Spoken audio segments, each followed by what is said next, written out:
Bum bum. So in my intro video I said we'll be covering a myriad of films ranging from short to feature length. Well, the first one today has a runtime of 11 minutes. This is of course the Netflix original documentary, Zion. Wrestling is the oldest sport known to man. It's two human beings imposing their will on one another. Lean back! Lean back! Nice job, Zion! Other teams would make comments to other wrestlers. He worked so hard and he thought he failed, but he was one of the biggest successes that I've ever had.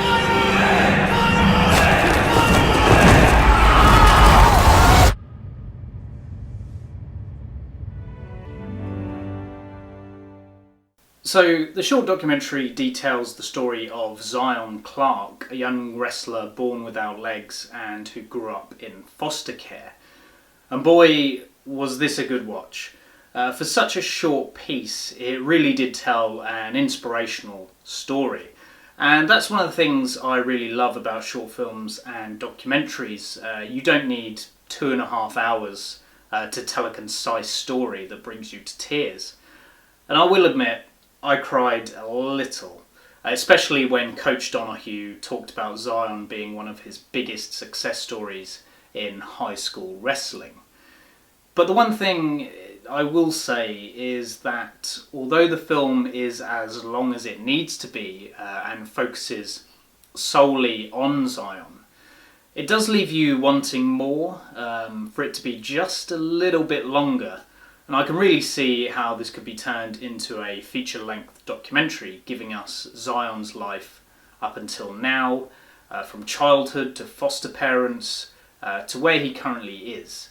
But that's not integral. I mean, what is integral is how the film presents Zion using his wrestling to achieve great things in the face of adversity and, of course, in the face of his physical ailment. And it proves you don't need legs to be a great wrestler. So I did feel like the inclusion of Zion's foster mother, Kimberly Clarke, was a bit underutilised. Perhaps the filmmakers, could have included a little bit more of his home life, with her to juxtapose how Zion explains his childhood and the various foster homes he was in to his life now. But as I've said before, it may not be integral as the film is constructed a certain way, and perhaps the inclusion of that example may have gotten in the way of the director's vision. And speaking of vision, the film is beautifully shot. The camera takes you to Zion's height at the beginning of the film, and it looks imposing.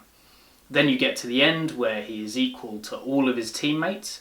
I mean, the use of wrestling in the film showcases that in the ring everyone is equal, regardless of deformities they have, and the cinematography brilliantly reflects that.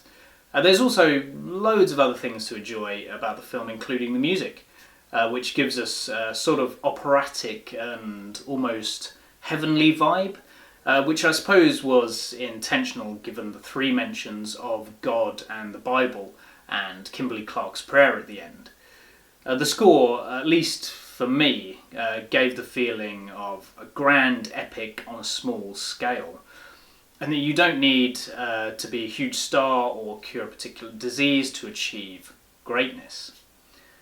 So, in short, I'd recommend this film to anyone. It's not so long, so you don't have to give away 90 to 120 minutes of your time to watch it, but it's just as fantastic as other feature-length documentaries, and I'm not the only one that thinks this, as the film was nominated for and won a host of awards, including a jury prize at the Atlanta Film Festival for Best Documentary Short. It was even nominated for an Emmy and a short film grand jury prize at the Sundance Film Festival. It really is a testament to the filmmaking, and Floyd Russ deserves praise for his direction and presentation. This is, of course, the first Russ film that I've seen. He has created other works, all in the short film category, and I'm excited to check out his previous work, as well as future projects he works on. So, I mean, if you're looking for something to watch, this is a really good choice. And you could do a lot worse. I mean, there are worse things to fill 11 minutes of your time with.